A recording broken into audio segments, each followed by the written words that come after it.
Former Ferdinand Angeline Marcos was born on September 11, 1917 at Sarat, Philippines. He died on September 28, 1989 at Honolulu, Hawaii, United States. He became the 10th President of the Republic of the Philippines.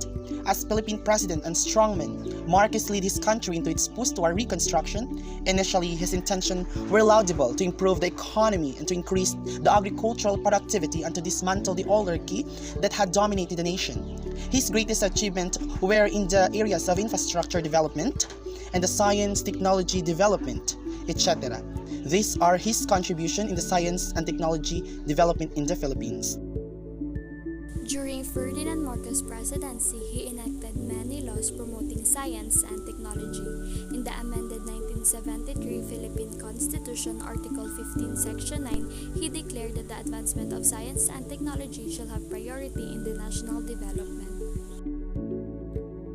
Marcos assisted 107 institutions in undertaking nuclear energy work by sending scientists to study nuclear science and technology abroad and providing basic training to 482 scientists, doctors, engineers, and technicians. His third SONA, he recognized that technology was the leading factor in economic development and channeled additional funds to support projects in applied science and science education.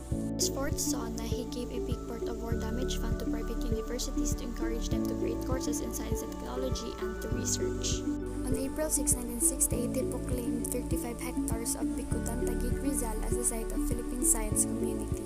In his fifth SONA, he emphasized that the upgrading in science curricula and teaching equipment is crucial to the science development program. In his seventh SONA, he spoke about projects included research and development schools, technical institutions, science education centers, and agricultural college and vocational high school. In 1976, he enacted a law under Presidential Decree No. 1003-A circa 1976 to establish the National Academy of Science and Technology.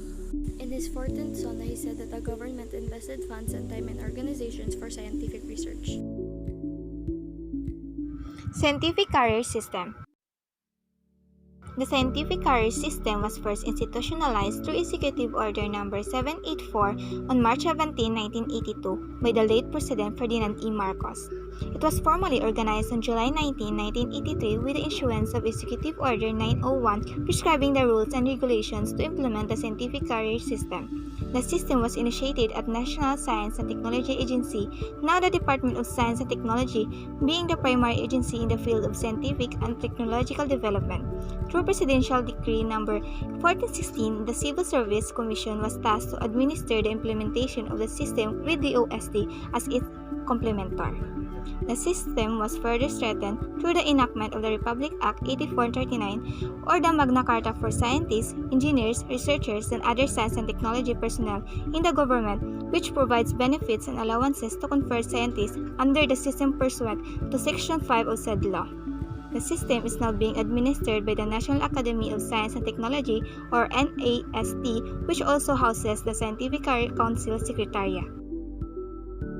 Light Rail Transit Authority or LRTA was founded by the Philippine President Ferdinand E. Marcos on July 12, 1980 and was established by the Executive Order 603 to oversee the construction and operation of the Light Rail Transit Project that runs from Baclaran in Pasay City to Monumento in Caloocan.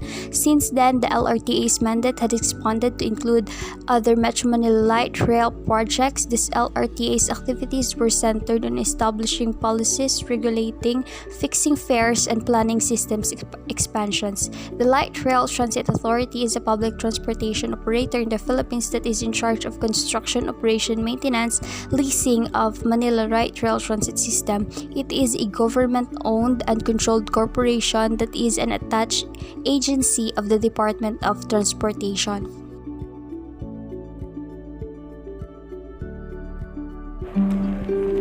His Excellency Ferdinand E. Marcos, President of the Philippines, delivered his remarks at the opening of the Atoms in Action exhibit last February 14, 1969 by starting how he is very pleased the Philippine Atomic Energy Commission and the National Science Development Board in cooperation with the United States Atomic Energy Commission are sponsoring the interesting and educational exhibit that will inspire many of young people to take up career in science.